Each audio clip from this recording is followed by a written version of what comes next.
Good morning, September 11th, 2025.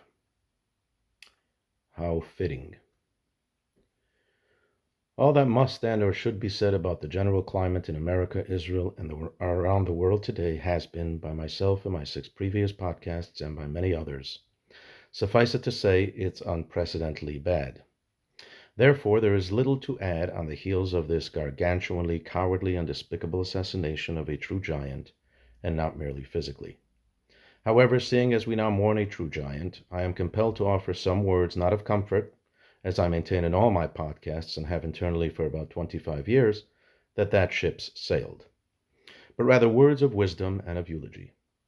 I recall coming to first learn of the great Charlie Kirk about 5 years ago. I switched on my car radio at 12 p.m. sharp, as I did every day for many years, and instead of hearing that masterfully booming and reverberating voice of my teacher and mentor, another great American and Jew, and one who now as well requires our prayers, the indefatigable Dennis Prager to which I was so accustomed, I hear some guy that calls himself Charlie.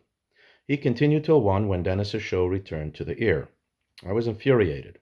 I thought to myself, who's this clown preempting my Rebbe's first hour? How or why has he earned such syndication? Well, in the weeks and months that followed, these questions were answered, and my skepticism silenced. Few words need be or can be said about Charlie. He was a unique breed who stood head and shoulders above the fray, physically and figuratively, and was highly gifted in the art of speech generally and in debate, articulation, and waxing poetically in particular. He will forever be canonized in my heart, and I'm sure in the hearts of all red-blooded patriotic Americans who love and cherish this country.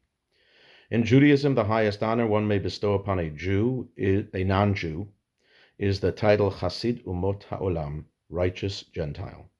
Charlie personified this title with unprecedented grace, class, dignity, and nobility.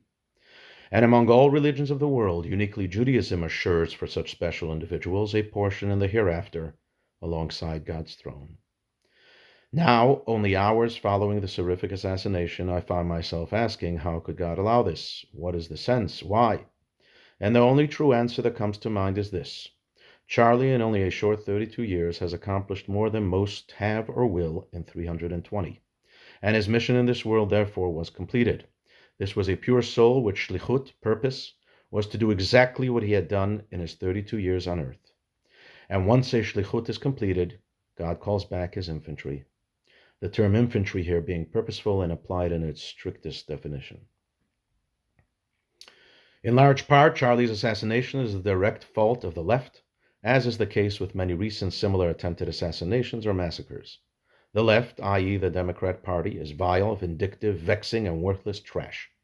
The entire party, without exception, is guilty of today's cold-blooded murder, and must likewise be tried and convicted for this crime, crimes against this country, crimes against humanity, and for treason, for its perfidious, treacherous, and subversive behavior and speech over more than a quarter of a century.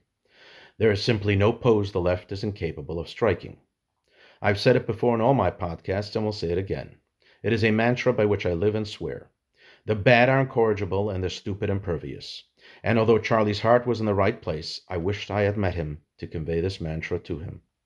Because frankly, while good isn't lectured or persuaded, it rather comes from proper parental rearing from an early age, from environment and by osmosis, bad is. Because while good isn't natural per se, it is in nature. That's how God designed it. Conversely, bad requires university campus indoctrination and other similar propaganda, at which sadly the left is very adept. I quote the great Greg Gutfeld of The Five on Fox News only minutes after news of Charlie's passing broke. Quote, he was so skilled in the art of persuasion, the left couldn't defeat him except for what it just did. Unquote. And that for me is the silver lining in all this. That is, this tragedy vindicates the right, X100.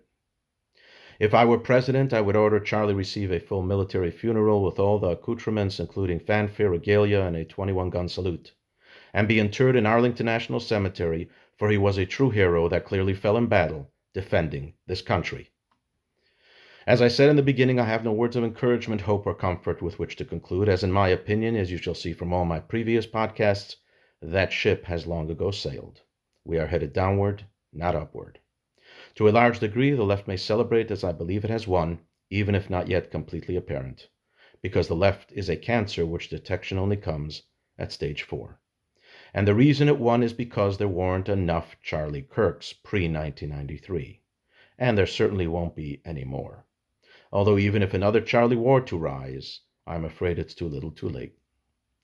Rest in peace, my giant, my hero, and my consummate patriot, Charles James. May God comfort your family and loved ones and all who grieve, for he is truly the only one who can. May he avenge your blood, and may he once and for all wash away all our tears and sorrow. Tehei nishmatcha tzror b'tzror hachayim. May your soul be bound in the everlasting bond of life, with a fiercely broken heart and tear-drenched eyes. Your friend and admirer you never knew.